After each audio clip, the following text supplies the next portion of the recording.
Ya, memang sangat senang sekali pada sore hari ini bahwa kami boleh bergabung khusus di CWS Kelapa Gading. Terima kasih kepada Bapak Budi yang minta kami untuk membawa pelayanan pada sore hari ini dan juga kepada 2 DKI, daerah 2 DKI yang juga mengundang kami dan juga kepada semua daerah binaan dan gereja-gereja lokal yang gabung. Terima kasih beri kesempatan kepada kami. Ya memang sudah 9 tahun yang lalu lebih sedikit saya sudah tidak berdomisili di Indonesia. Jadi bahasa Indonesia saya kalau di Missouri jarang sekali saya ketemu dengan orang Indonesia. Jadi bahasa saya sudah tidak sebagus dulu ya. Jadi kalau ada kesalahan kami mohon maaf sebelumnya. Tetapi saya percaya bahwa dengan tema yang diberikan kepada kami, Tuhan juga berbicara kepada hati saya untuk menyampaikan satu pesan firman Tuhan yang saya percaya akan menguatkan hati kita semua yang sekarang ini menghadapi boleh dikatakan masalah dan hal-hal yang besar. Saya tidak bisa mengingat dalam hidup saya dan mungkin saudara tidak tahu, tapi saya sudah boleh dikatakan sudah tua, sudah punya cucu 5. Jadi dalam seumur hidup saya tidak melihat atau merasakan suasana pandemi seperti yang barusan kami semua alami. Saya tahu bahwa pasti di antara saudara-saudara dan saya ada teman, ada rekan, ada keluarga yang mungkin sudah tidak ada oleh karena ini. Jadi kehilangannya banyak. Ekonominya, perjalanannya, dan banyak hal yang kami alami. Tetapi saya percaya juga bahwa Tuhan tetap melakukan mujizat dan juga tetap ada bersama dengan kami di tengah masalah seperti ini. Dan pada awal tahun 2021 ini, ada firman Tuhan khusus datang kepada saya. Dan saya mengaku di depan saudara bahwa firman Tuhan yang akan saya sampaikan, firman Tuhan yang pernah saya sampaikan di lain tempat ya.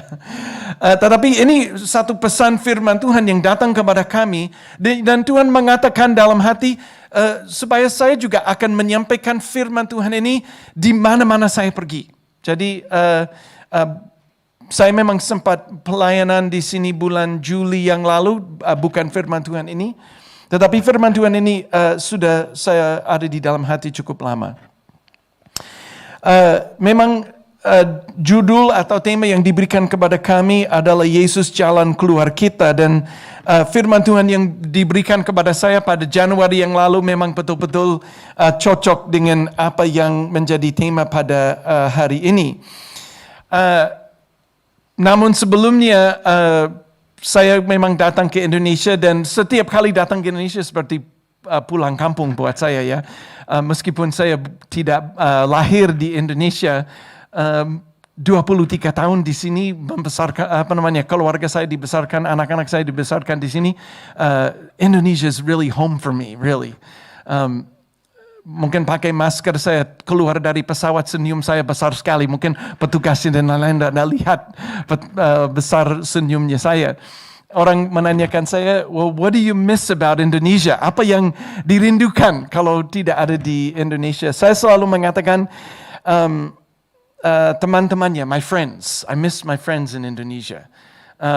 Betul-betul merasa seperti punya keluarga di sini ya. We have so many friends here in Indonesia. So we miss our friends. And then pelayanannya juga. Saya mengatakan melayani di Indonesia membawa senangnya tersendiri. Sekarang ini saya seperti masuk dalam kepemimpinan misi, membawahi 391 misi di dalam 40 negara. Jadi sebelum COVID kemana-mana ya. Tetapi pelayanan di Indonesia membuat saya paling senang dan kesenangannya saya tidak bisa jelaskan dengan kata-kata, but I was the happiest serving in Indonesia. And then of course betul-betul saya rindu makanan di Indonesia ya. Ada orang menanyakan saya, tidak ada restoran Indonesia di Missouri. I said, ada. Di dapur istri saya ya. Jadi dia masuk ke YouTube, dia bisa bikin, she makes really good tino ransak. If you're Manado, you know what that is, right? Tino ransak, it's really good. And then rendang sapi. And of course, kadang-kadang pergi ke swalayan Asia dan bisa beli durian yang beku, yang frozen ya, saya bawa pulang ke rumah. Jadi waktu saya tiba di sini dan menjelang karantina di hotel, satu hari pagi hari memang tiap kali makan dibawa makan ke kamar, tidak boleh keluar dari kamar. Terus saya di kamar, saya diberikan omelet rendang sapi. Saya bilang, wah ini tidak pernah tahu bisa ada omeletnya dengan rasa rendang sapi ya. So we love the food in Indonesia. Betul-betul kami suka sekali dengan masakan di sini. And dalam beberapa minggu ini akan kami menikmati semua makanan di sini, dan cucu kelima baru lahir Senin kemarin di Surabaya. Jadi besok saya akan ketemu dengan cucu yang kelima, dan akhirnya dapat arek Surabaya ya, karena lahir di situ. Baik. Oke, hari ini saya akan baca dari Kisah Para Rasul pasal 12. Saya mengatakan bahwa tema memang Yesus jalan keluar kita, dan cerita firman Tuhan dalam KPR pasal 12 benar-benar cerita tentang orang yang perlu jalan keluar dari masalah yang besar. Ini sejelas-jelasnya mengikuti tema yang diberikan kepada saya. Jadi saya akan baca cukup banyak dari ceritanya, jadi saudara-saudara sabar sementara saya baca firman Tuhan. KPR pasal 12 ayat 1. Kira-kira pada waktu itu Raja Herodes mulai bertindak dengan keras terhadap beberapa orang dari jemaat. Ia menyuruh membunuh Yakobus, saudara Yohanes, dengan pedang. Ketika ia melihat bahwa hal itu menyenangkan hati orang Yahudi, ia melanjutkan perbuatannya itu dan menyuruh menahan Petrus. Waktu itu hari raya roti tidak beragi. Setelah Petrus ditangkap, Herodes menyuruh memenjarakannya di bawah penjagaan 4 regu, masing-masing terdiri dari 4 prajurit. Maksudnya ialah supaya sehabis Paskah ia menghadapkannya ke depan orang banyak. Demikianlah Petrus ditahan di dalam penjara. Tetapi jemaat dengan tekun mendoakannya kepada Allah.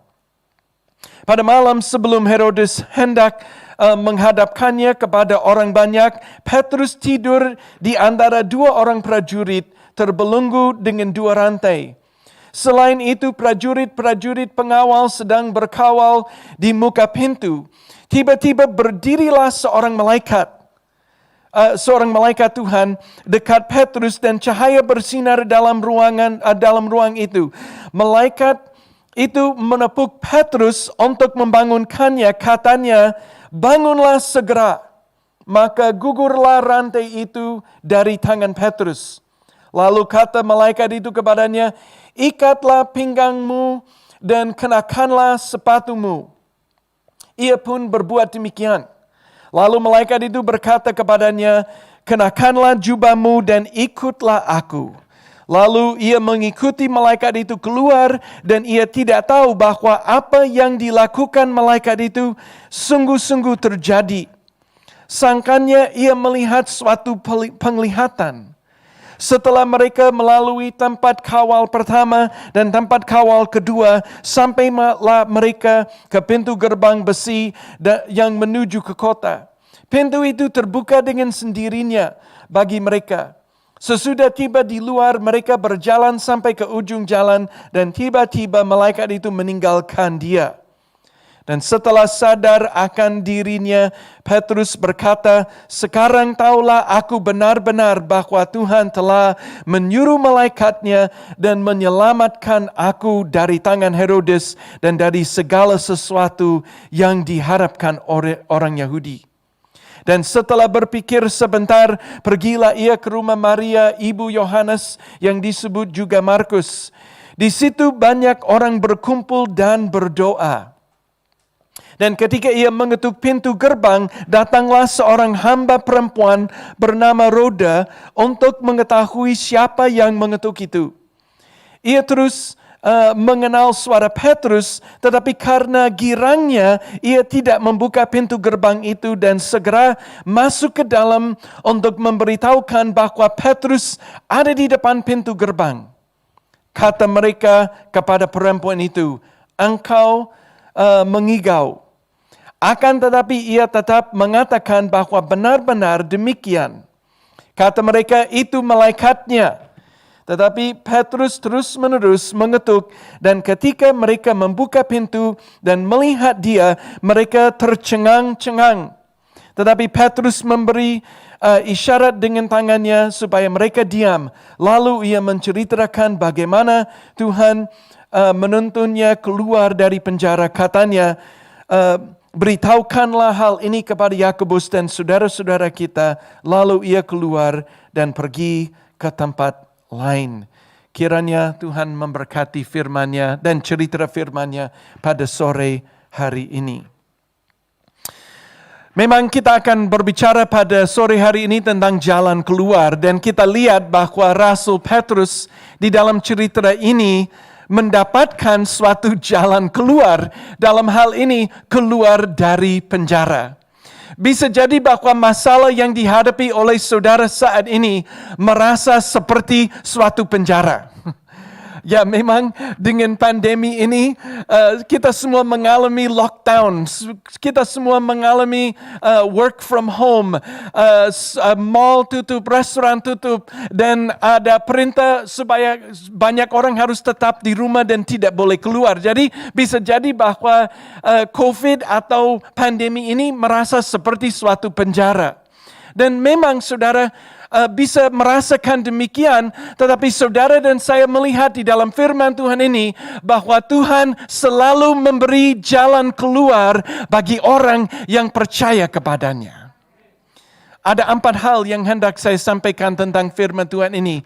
Yang pertama, para rasul pun perlu jalan keluar. Saya mau katakan sekali lagi, para rasul pun perlu jalan keluar. Saya merasa bahwa kadang-kadang saudara dan saya membaca firman Tuhan dan senang-senang aja kita membaca firman Tuhan. Wah, ini luar biasa, kenapa ini tidak pernah terjadi kepada saya? Tetapi saudara harus tahu bahwa mereka perlu jalan keluar karena mereka memiliki masalah yang sangat besar sekali. Di dalam ayat firman Tuhan ini kita lihat bahwa Rasul Yakobus terbunuh mati syahid. Saudara-saudara, menurut tradisi kepalanya dipenggal, saudara-saudara. Bayangkan, ini adalah 3 yang besar dari murid Yesus Kristus. Ada Petrus, ada Yohanes, dan ada Yakobus yang ikut Yesus kemana-mana. 3 nama yang paling sering didengarkan. Dan oleh satu orang namanya Herodes, Yakobus akhirnya mati oleh karena Raja Herodes ini.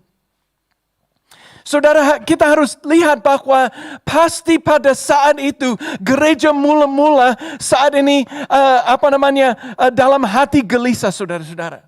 Dalam hati merasa susah oleh karena mereka lihat bahwa salah satu dari kepemimpinan mereka juga akhirnya menjadi mati, dan saudara-saudara, satu lagi namanya Petrus juga ditangkap dan dimasukkan ke dalam penjara. Saya rasa bahwa kehidupan ini, saudara, jangan lupa bahwa para rasul pun perlu jalan keluar. Kalau saudara merasa, wah, kenapa saya ya Tuhan? Para rasul lebih sulit daripada kesulitan apapun. We're here at church tonight, we're not in jail, right? Kita bukan di penjara malam ini ya. Kita lagi di gereja. Ya, memang kita menghadapi banyak masalah. Tetapi saudara, saya percaya bahwa masalah yang dihadapi oleh para rasul lebih sulit daripada apa yang kita hadapi, saudara. Saya lihat di sini bahwa sebagai orang Kristen, Tuhan tidak pernah berjanji bahwa tidak akan ada masalah. Saudara, kita lihat bahwa dunia ini dilandai dengan wabah yang heboh sekarang ini. Selain COVID, ada inflasi yang melonjak terus, ada cuaca yang kacau, ada yang menyebabkan banjir, dan saudara-saudara, banyak hal yang membuat kita berpikir bahwa ini sudah masuk ke dalam akhir zaman. Kalau saudara tidak merasakan bahwa kita sudah mendekat dengan akhir zaman, saudara, saya tidak tahu. Kita harus hanya melihat berita yang sedang terjadi di dalam dunia ini. Dan saya mau katakan ini, bahwa masalah yang kita hadapi melalui COVID ini termasuk masalah kecil, dan masalah-masalah yang lain. Kalau ini memang akhir zaman, kita akan memerlukan seorang juru selamat yang bisa berikan jalan keluar bagi saudara dan saya. Jadi kalau saudara belum menemukan Yesus sebagai jalan keluar saudara kalau tidak menemukannya di dalam COVID, akan ada masalah yang lain yang datang, di mana saudara akan terpaksa mencari dan memegang seorang juru selamat yang bisa berikan jalan keluar kepada saudara dan saya. Nah, yang menjadi masalah kadang-kadang adalah jalan keluar Yesus lain dengan jalan keluar yang kita berpikir harus diberikan.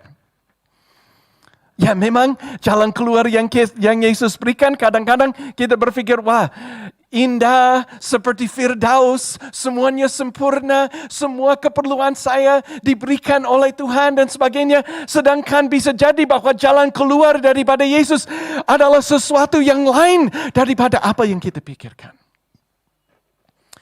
Yang paling penting, saudara, para rasul perlu jalan keluar. Yang kedua, sementara menunggu jalan keluar, tetaplah tenang di dalam Tuhan. Nah, biasanya kalau seorang Kristen minta jalan keluar daripada Tuhan Yesus, dia mintanya supaya terjadi cepat, betul? Ya, saya orang Surabaya ya. Ya, I am a Surabaya person. Dan yang saya tahu dari karakter orang Surabaya, saya bilang cepat, murah, dan enak. Now, if you know Surabaya people, kalau kenal dengan orang Surabaya, dia maunya supaya cepat, murah, dan enak. Lain dengan karakter orang Jakarta ya. But sebagai orang Kristen, itu yang kita harapkan, betul? Cepat, murah, dan enak. Sementara menunggu jalan keluar Tuhan Yesus, saudara seperti apa? Ya, kita lihat di dalam cerita firman Tuhan ini. Bayangkan, Petrus lagi di dalam penjara, dan bayangkan ini, dia tahu bahwa teman baiknya Yakobus sudah dibunuh.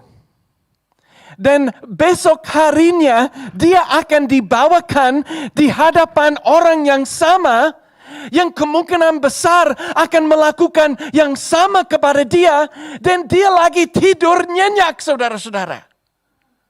Nah, kalau besok saudara divonis mati, apa saudara akan tidur nanti malam?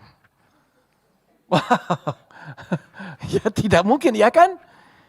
Tetapi Petrus begitu merasa aman di dalam Tuhan, tenang di dalam Tuhan, bahwa saat malaikat Tuhan, bayangkan malaikat Tuhan, dia masuk ke dalam ruang penjara, tada, bersinar, putih, tinggi, bajunya bagus semua, dan Petrusnya apa? Yang nggak tahu Petrus ngorok atau tidak ya.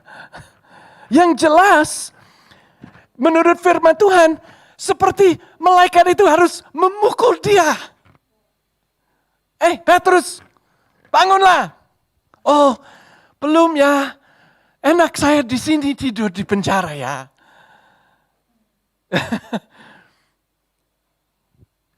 Seringkali itu bukan karakter orang Kristen masa kini. Kita lebih cepat komplain kepada Tuhan. Mungkin Petrus mestinya ada di penjara. Oh, kasihanilah aku ya Tuhan. Saya di penjara, besok akan mati, Tuhan tolong. Bukan, dia tidur nyenyak. Nah, saya menanyakan kepada diri saya, bagaimana Petrus dapat tidur nyenyak dalam keadaan begitu.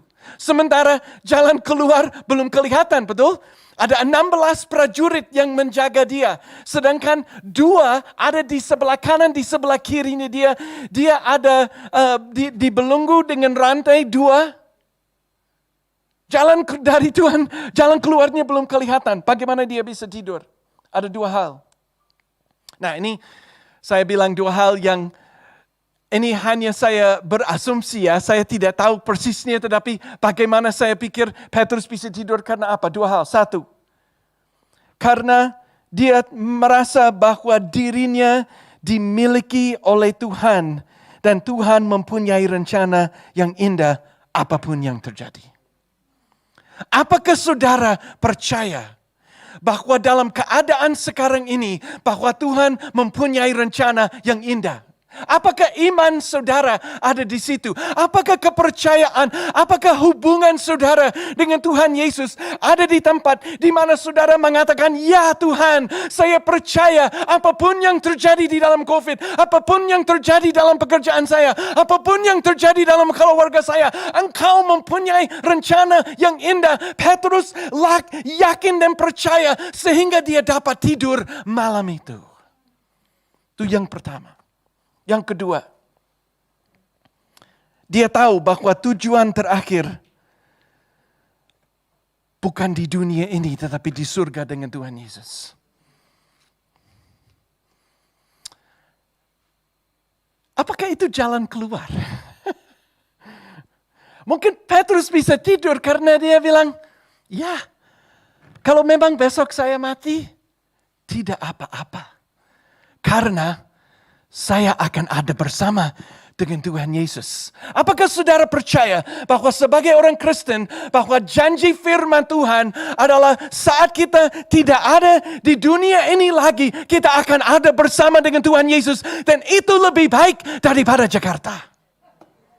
Wah, enggak mungkin Pak. Wah, apalagi saya punya teman namanya Dave Kenny. Dia merasa surga Jakarta, dia sangat cinta dengan kota Jakarta. He calls it the big durian. Durian besar. Ya memang orangnya suka durian ya. Ya nggak tahu. Tetapi saya mau katakan kepada saudara bahwa surga lebih bagus daripada kota manapun di dunia ini. Untuk ada bersama dengan Tuhan Yesus lebih baik daripada apapun yang saudara dan saya miliki di dunia ini. Dan Petrus begitu yakin bahwa meskipun dia menghadap suatu kefonisan di mana dia bisa menjadi mati, saudara, dia percaya bahwa apabila dia tidak ada di bumi ini, dia akan ada bersama dengan Tuhan Yesus dan dia dapat tidur oleh karena itu. Dan saya merasa bahwa satu hal yang membelengui jemaat, yang membelengui orang Kristen sekarang ini adalah takut kematian. Janganlah saudara takut. Janganlah takut besok. Janganlah takut apapun juga. Tetapi percayalah bahwa Yesus Kristus ada jalan keluar bagi saudara dan saya.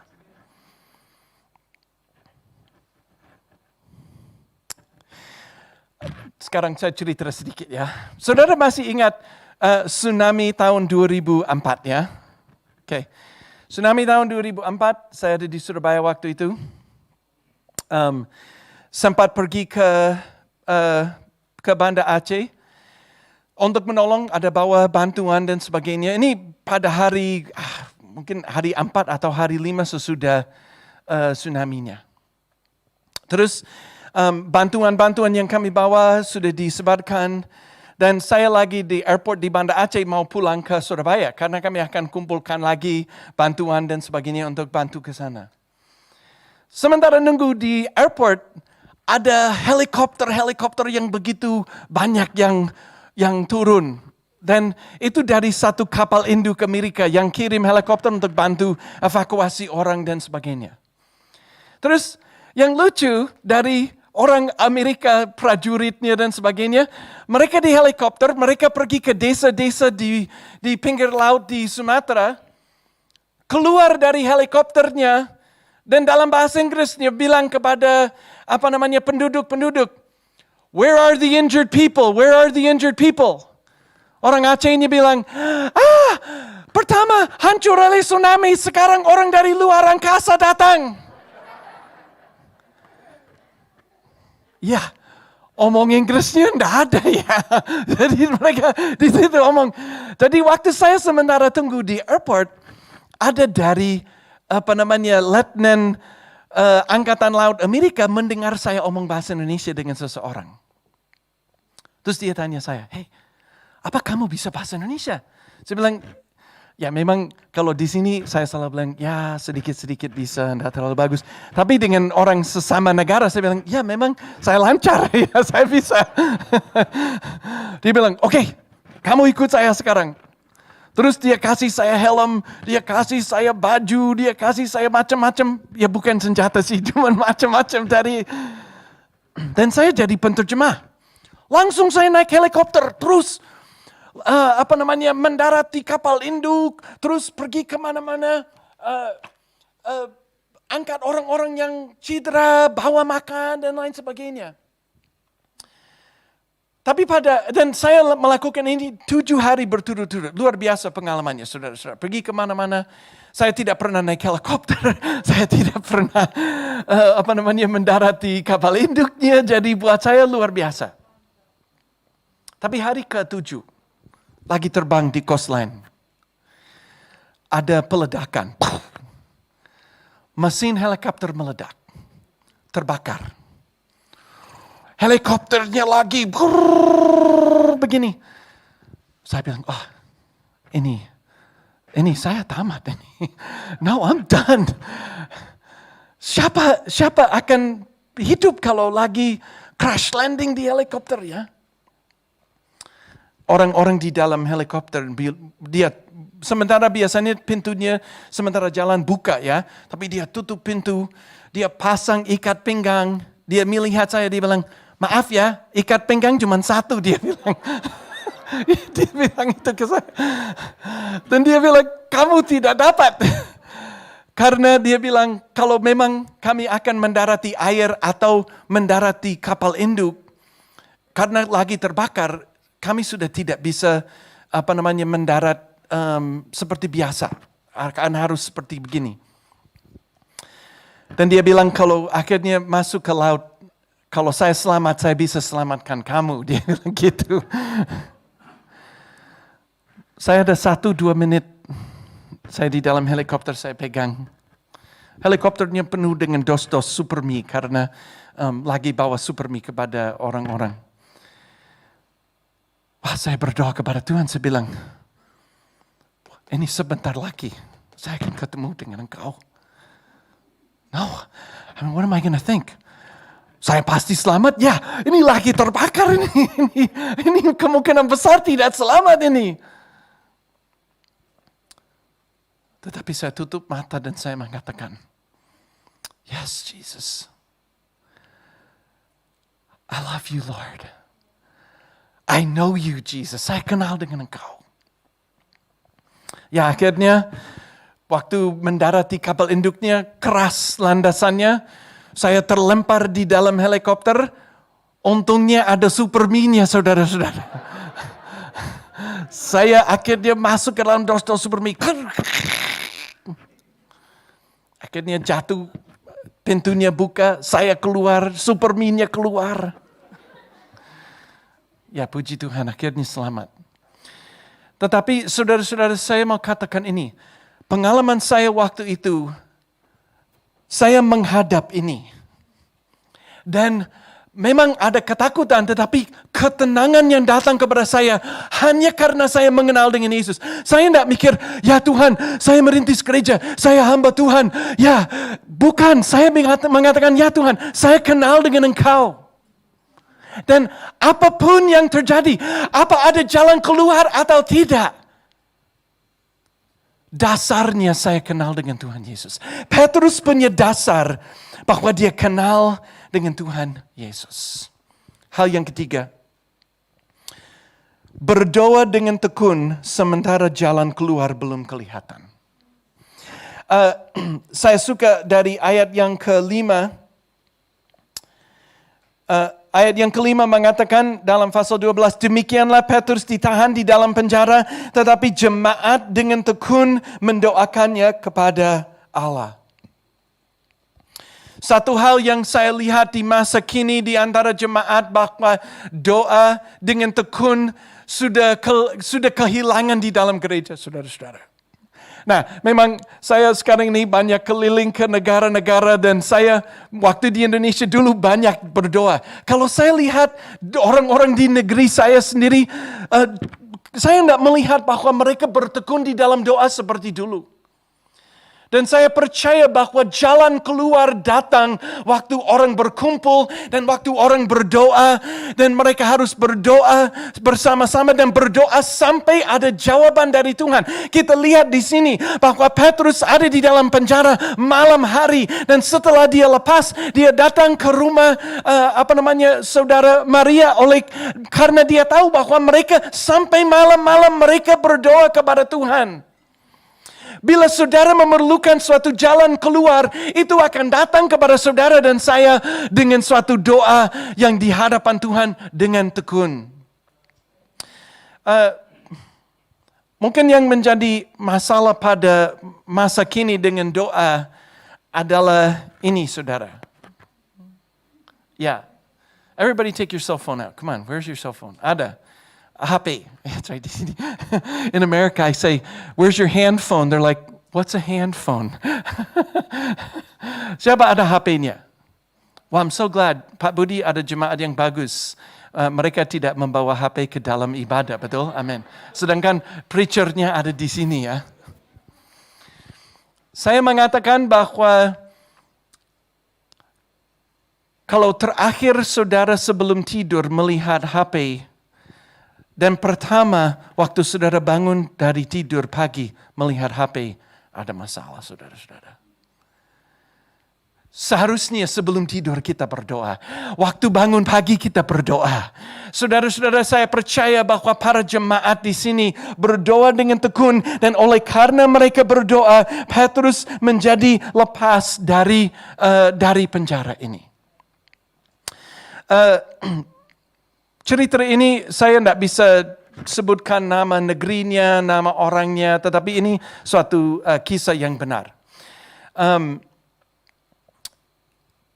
Sebagai orang yang sekarang ini membawahi misionari dengan juga beberapa 40 negeri, ada salah satu negeri yang saya bawahi yang memang tutup, saudara-saudara. Maksudnya tutup terhadap gereja, terhadap hamba Tuhan dan sebagainya.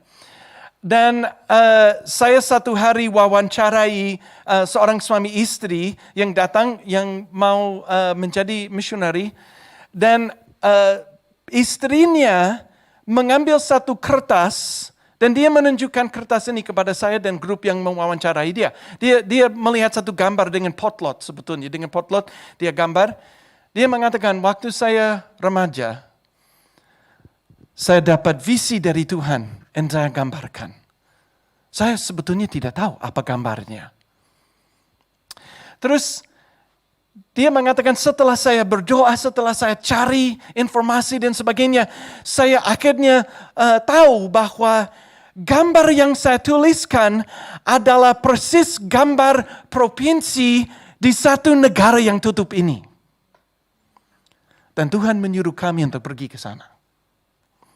Nah, memang luar biasa. Dia tidak punya peta apa, tetapi dia bisa gambarkan provinsi negara yang dia hampir tidak tahu.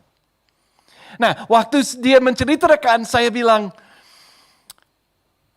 ya masuk negeri itu susah. Pergi ke provinsi itu, tidak mungkin. Maaf ya. Tidak mungkin karena selama ini tidak pernah ada orang yang bisa masuk ke situ. Bahkan dalam sejarah manusia belum ada orang Kristen satupun, belum ada gereja satupun di provinsi ini. Nah, memang karena mereka akhirnya diterima di misi, mereka mencari dana support untuk pergi. Akhirnya kami cari untuk dia masuk ke negeri itu, tetapi negeri itu tertutup sama sekali untuk semua orang. Akhirnya sementara menunggu, saya mengatakan ya karena menunggu karena COVID, kamu akan saya suruh tinggal di Chicago karena ada beberapa imigran dari negeri itu. Kamu bisa kenal dan mulai belajar bahasa di Chicago.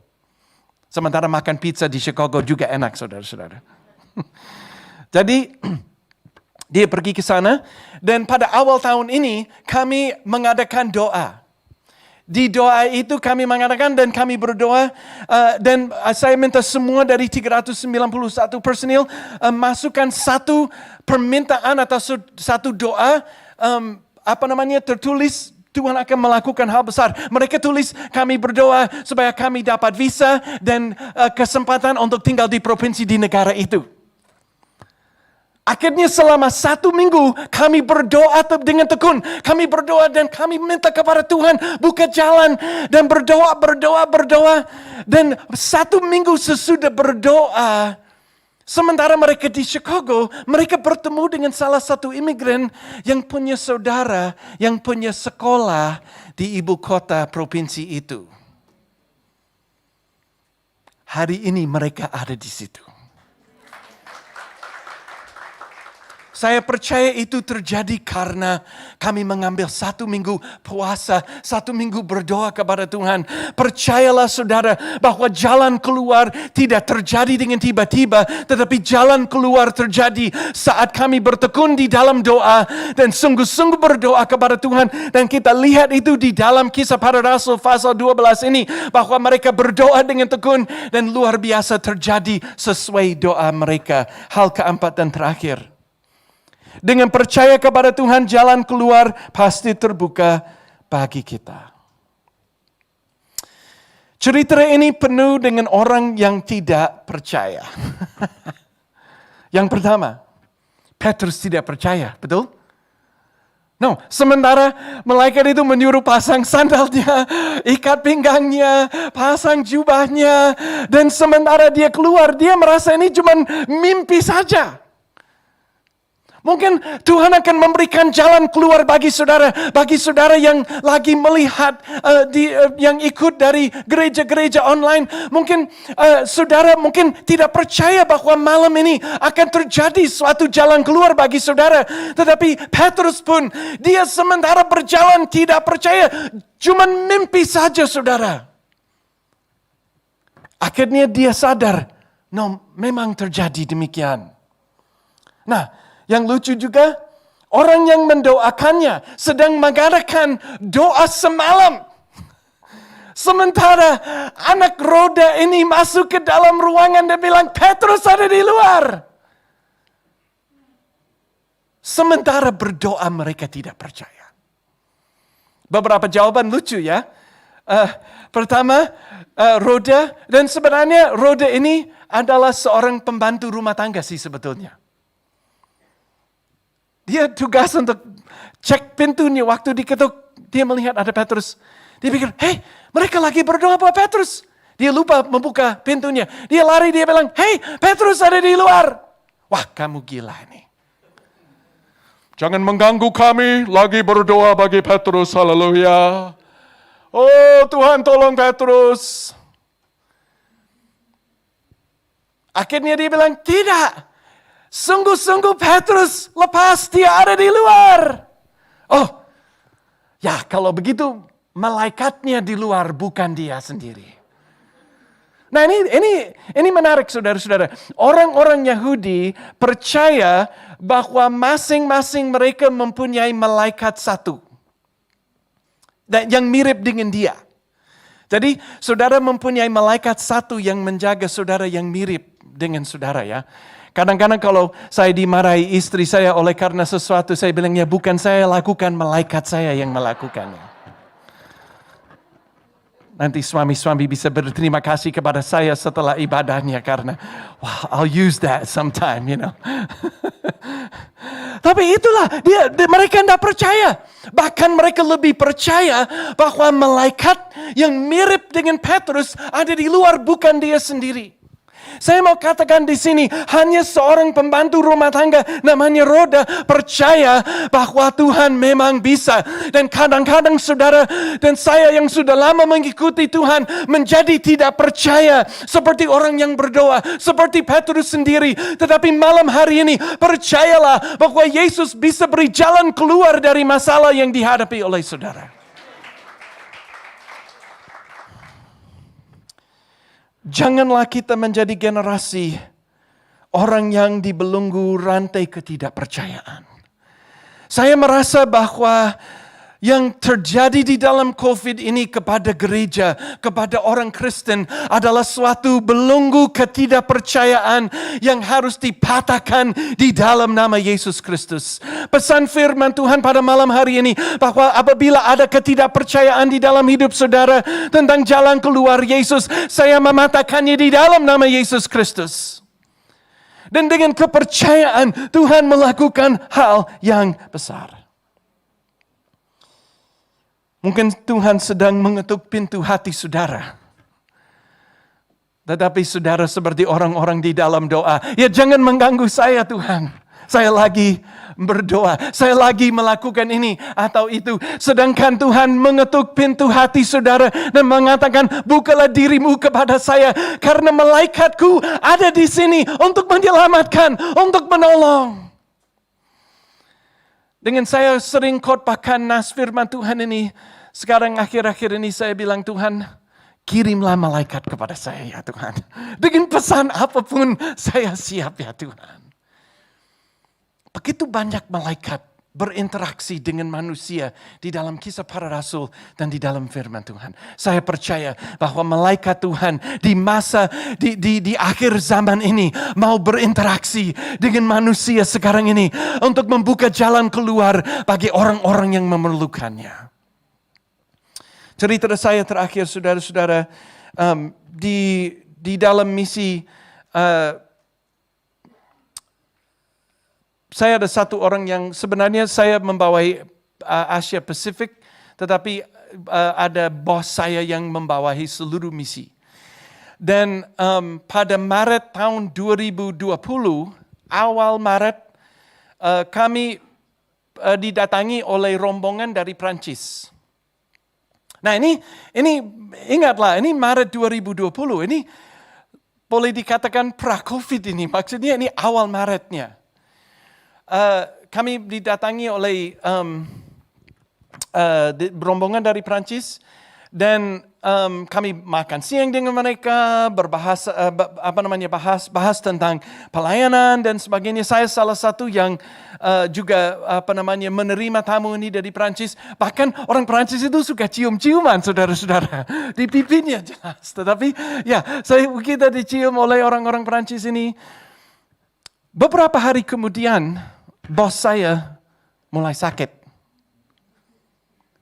3 orang yang menerima orang-orang Prancis ini, saya dan 2 orang. 2 orang ini jadi sakit, saya tidak jadi sakit, saudara. Bos saya di Springfield, Missouri, kota yang dibanding Jakarta kecil ya, tetapi dengan sekitarnya mungkin ada 300,000 penduduk. Bos saya disebut pasien nomor 1 COVID. Masuk rumah sakit. Dia koma 40 hari, saudara-saudara. Bahkan ginjalnya gagal. Paru-parunya gagal, saudara. Sampai dia diterbangkan dari Springfield ke St. Louis. Karena ada rumah sakit lebih bagus di St. Louis. Tetapi saya sendiri waktu tiap hari berdoa untuk dia. Saya dengar bahwa ginjalnya gagal. Saya mengatakan, Tuhan, it's finished. He's not going to make it. Apalagi kalau dia keluar dari koma 40 hari, saudara, otaknya pun juga jadi ada efeknya, ada dampaknya. Tetapi kami berdoa dengan tekun. Dan hari ini dia 100% pulih, saudara-saudara. 100% pulih. COVID, ekonomi, bencana, masalah keluarga. Yesus ada jalan keluar bagi kita. Tetapi kita harus sabar. Kita harus berdoa dengan tekun. Mari saudara-saudara, mari kita bangkit berdiri. Saudara-saudara yang juga ikut dari online, silakan bangkit berdiri. Memang dengan keadaan sekarang ini, tidak bisa minta orang maju ke depan dan berdoa satu persatu. Saya minta juga, ya tim musik terima kasih. Tetapi mari kita percaya di tempat masing-masing. Saudara tidak perlu disentuh oleh saya. Kiranya saudara disentuh oleh malaikat yang ada di dekat saudara. Ada malaikat yang mirip dengan kamu bisa jadi ya. Mungkin malaikat itu ada. Dia mau tunjukkan suatu jalan keluar bagi saudara, bagi keluarga saudara. Mari kita tutup mata, tunduk kepala, sementara menurunkan firman Tuhan. Ya Yesus. Ishakaradabasikiyaradabatakasi. Ishakaradabasikiyaradabasak. Ushandaradabasikiyaradabasik.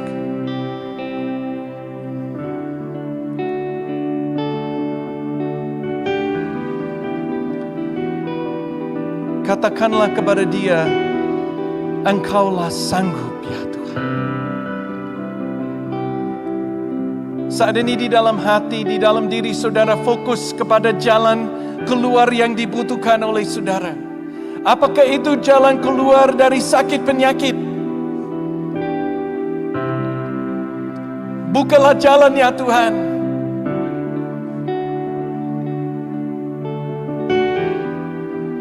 Firman Tuhan kepada saudara, jalannya bukan obat, bukan masker, bukan sesuatu yang oleh manusia, tetapi Tuhanlah jalan keluar bagi saudara.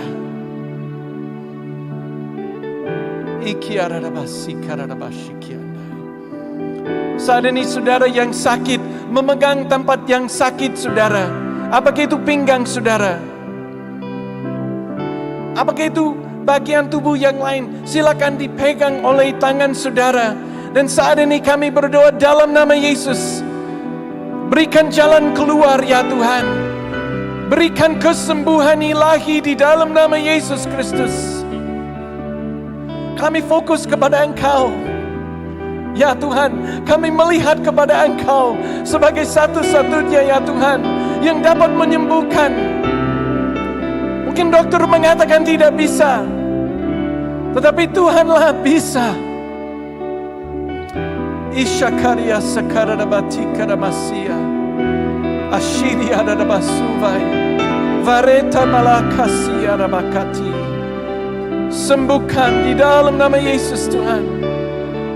Tolong sembuhkan, berikan jalan keluar. Berikan jalan kesehatan yang keluar ya Tuhan.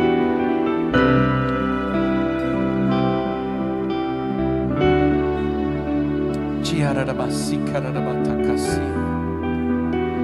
Itiandaradabasako.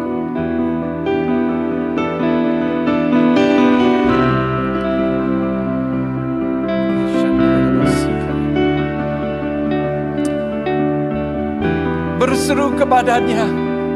Berseru kepadanya. Katakanlah kepada dia apa yang saudara butuhkan.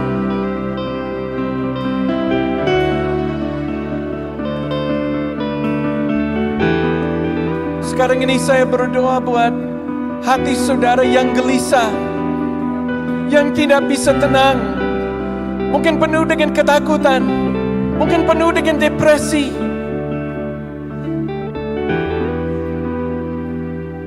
Saya berdoa berikan ketenangan di dalam nama Yesus. Berikan damai sejahtera di dalam nama Yesus. Angkatlah dari mereka depresi yang ada pada mereka Tuhan. Rantai depresi kami patahkan di dalam nama Yesus Kristus. Ishakaradabasikaradatiki. Ashiriandaradabasika.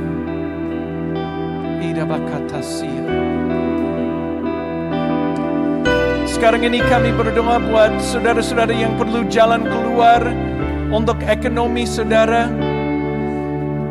Mungkin kalau saudara memegang dompet saudara atau memegang saku saudara atau di mana sebagai tanda bahwa saudara perlu jalan keluar secara finansial, secara keuangan, dan kami berdoa di dalam nama Yesus.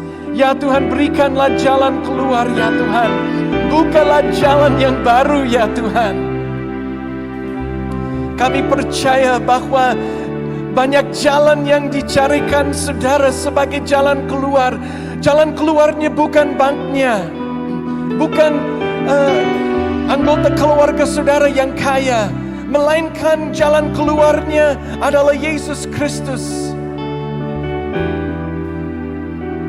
Dia sumber segala sesuatu. Dia sumber keuangan saudara. Dia sumber segala berkat.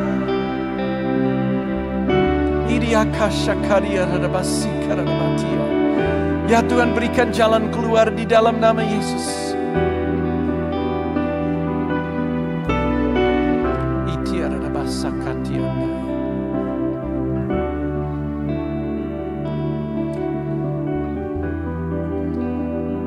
Sekarang ini mari saudara-saudara kita berdoa bersama-sama supaya roh ketidakpercayaan akan dipatahkan di dalam nama Yesus Kristus. Di setiap gereja lokal, di setiap jemaat yang mendengarkan firman Tuhan pada sore hari ini, mari kita mengangkat suara bersama-sama dan berdoa kepada Tuhan. Tuhan, kiranya segala ketidakpercayaan yang ada di dalam diri kami akan hilang di dalam nama Yesus, akan patah di dalam nama Yesus. Ya Tuhan, bukalah jalan bagi kami ya Tuhan. Berikan satu tanda ajaib kepada kami ya Tuhan. Berikan satu mujizat ya Tuhan, baik kecil maupun besar Tuhan, untuk meningkatkan kepercayaan kami kepada Engkau. Kiranya Tuhan, COVID telah mencuri kepercayaan kami. Kami patahkan itu di dalam nama Yesus Kristus.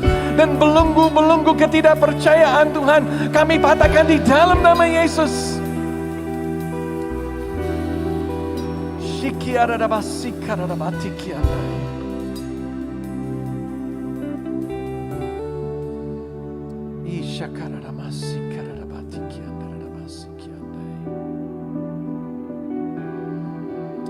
Sekarang ini sebagai doa terakhir bagi saudara yang mungkin saya sebutkan beberapa kesembuhan, baik secara jasmani maupun secara mentalnya. Dan juga saya tadi berdoa buat keuangan dan juga berdoa buat ketidakpercayaan yang datang kepada gereja. Tetapi mungkin ada sesuatu yang tidak saya sebutkan. Bisa jadi ada masalah di dalam keluarga saudara. Ada anggota keluarga yang tidak percaya kepada Tuhan atau jauh dari Tuhan. Saat ini apabila saudara datang dengan suatu beban dan mendengarkan tema khotbah dan mengatakan, ya saya juga perlu suatu jalan keluar, tetapi belum disebutkan oleh hambanya, silakan saat ini saudara angkat tangan saudara sebagai tanda bahwa Tuhan sedang melihat jalan keluar yang dibutuhkan oleh saudara. Silakan angkat tangan saudara, baik di dalam ruangan ini maupun bagi jemaat-jemaat yang sedang ikut online yang ada di gereja lokal masing-masing. Dan ya Tuhan, kami berdoa Engkau melihat setiap tangan yang terangkat ya Tuhan. Engkau melihat betapa besar keperluan mereka ya Tuhan, betapa berat hati mereka ya Tuhan. Saya berdoa pertama supaya malam ini mereka akan tidur dengan tenang ya Tuhan. Iblis tidak akan datang malam hari ini ya Tuhan. Kami tolak dia di dalam nama Yesus Kristus. Dan masalah apapun Tuhan, meskipun jawabannya tidak datang dengan segera, ya Tuhan, berikan ketenangan di dalam hati kami, damai sejahtera di dalam hati kami, sementara menunggu jalan keluar yang Engkau akan sediakan bagi kami ya Tuhan. Kami berdoa buat setiap tangan yang terangkat, yang mewakili begitu banyak masalah ya Tuhan. Kami percaya bahwa Engkau melihat setiap tangan Tuhan, dan Engkau dapat dan Engkau sanggup Tuhan untuk membuka jalan yang keluar bagi mereka ya Tuhan. Terima kasih Tuhan bahwa Engkau peduli akan Rasul Petrus yang ada di penjara ya Tuhan. Dan Engkau juga peduli kami ya Tuhan. Rasul pun perlu jalan keluar. Kami pun juga perlu, ya Tuhan, jalan keluar yang disediakan oleh Engkau.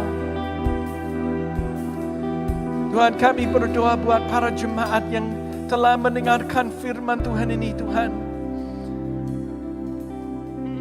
Sementara Tuhan, sementara kami menuju akhir zaman, kiranya kesaksian kami, ya Tuhan, bahwa kami adalah jemaat yang bertekun di dalam doa. Apapun yang terjadi di dalam dunia ini, ya Tuhan, kesaksian kami, ya mereka adalah orang yang bertekun di dalam doa. Jadikanlah kami seperti jemaat-Mu mula-mula, Tuhan, yang berdoa dan berdoa lagi, Tuhan, sehingga mereka dapat jalan keluar, ya Tuhan. Kiranya itu akan menjadi kesaksian dari kami, ya Tuhan. Apabila Tuhan kami sudah kehilangan roh bertekun di dalam doa, kami bertobat di hadapan-Mu dalam nama Yesus. Ampunilah kami, ya Tuhan. Pulihkanlah jemaat-Mu di gereja-gereja, Tuhan. Kiranya GSCA di Indonesia, Tuhan, akan dikenal sebagai orang-orang yang bertekun di dalam doa, Tuhan. Dan oleh karena itu ada hasil, ya Tuhan. Dan hasil adalah jalan keluar yang Engkau akan sediakan bagi jemaat-Mu di mana-mana mereka berada, ya Tuhan. Terima kasih, Tuhan, buat firman-Mu. Kiranya firman-Mu akan menguatkan kami semua. Dalam nama Yesus kami berdoa.